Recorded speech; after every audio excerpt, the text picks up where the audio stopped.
Selamat siang, salam sehat untuk kita semua. Perkenalkan, nama saya Nardi Atti. Saya mahasiswa aktif Universitas Timur, Fakultas Sosial dan Politik, Prodi Ilmu Pemerintahan dengan NPM 21220070. Baik, sebelum saya masuk pada inti awal buku yang akan saya jelaskan, pertama saya akan memperkenalkan pengantar dari bukunya, Gusti Fahik, yang berbicara tentang membaca jejak kekuasaan. Membaca jejak kekuasaan merupakan sebuah kritik terhadap demokrasi yang mungkin segala hal dan dalam semua pihak memperoleh sesuatu demokrasi yang demikian sealur dengan grand narratif zaman modern yang merupakan martabat manusia yang terwujud dalam kebebasan otonomi diri. Tetapi Justin dengan karakter demokrasi yang demikian terbuka pula dari ruang bagi praktik-praktik manipulatif dan dominatif dalam berbagai bidang kehidupan.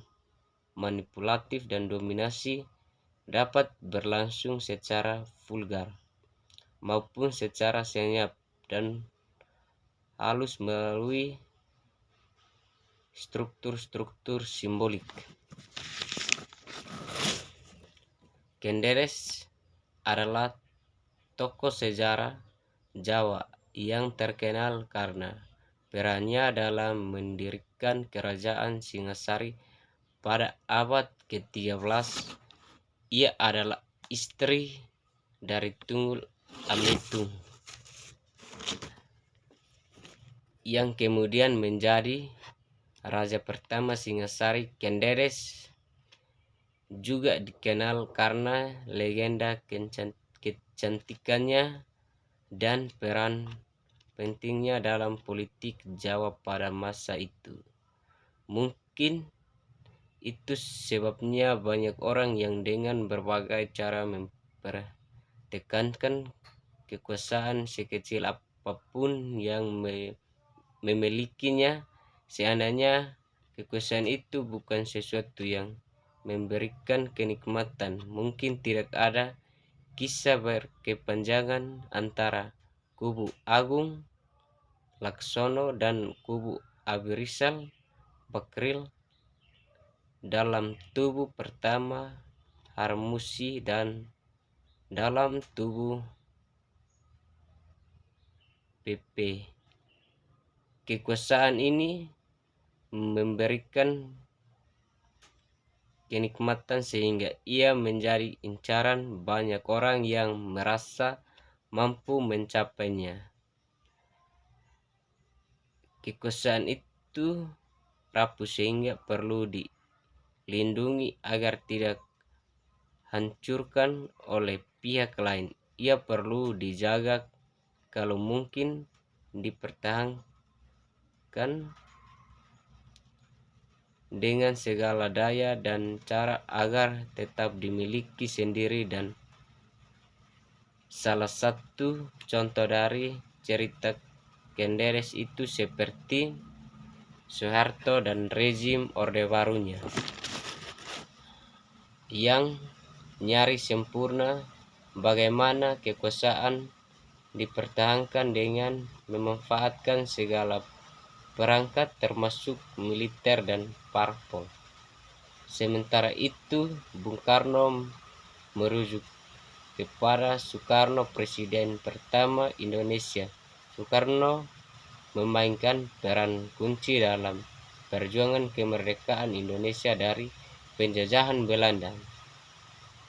Ia adalah pemimpin karismatik yang memimpin pergerakan nasionalis Indonesia dan kemudian menjadi presiden pertama setelah kemerdekaan pada tahun 1945. Dan mungkin kita manusia ingat bahwa Bung Karno terasing dari rakyat setelah Soeharto memulai sebuah era baru lewat peristiwa berdarah tahun 1965. Bung Karno yang bukan lain adalah penyambung lidah rakyat, pemimpin besar revolusi dan bapak bangsa Indonesia. Harus meyakinkan agar muluslah jalan bagi hadirnya kekuasaan baru yang digadang-gadang akan membawa negara mencapai kemakmuran. Lahir dari batin Bung Karno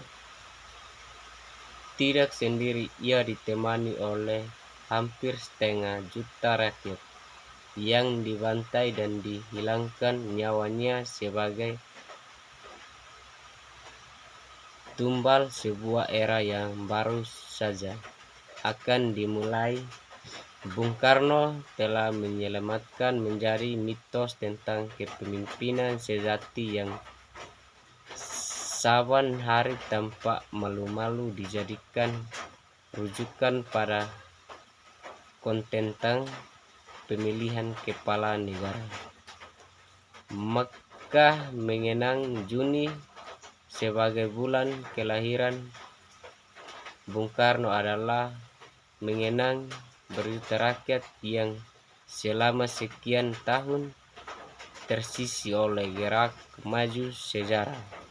Sebab sejarah ditakdirkan untuk ditulis oleh para pemenang, bukan yang kalah, karena tidak ada tempat bagi yang kalah dalam sejarah. Kepunyaan para pemenang. Mereka yang kalah adalah mereka yang salah memahami kemauan sejarah sebagai apa yang dikehendaki keuangan. Ialah yang tidak kehendaki sejarah. Demikian logika para pemenang.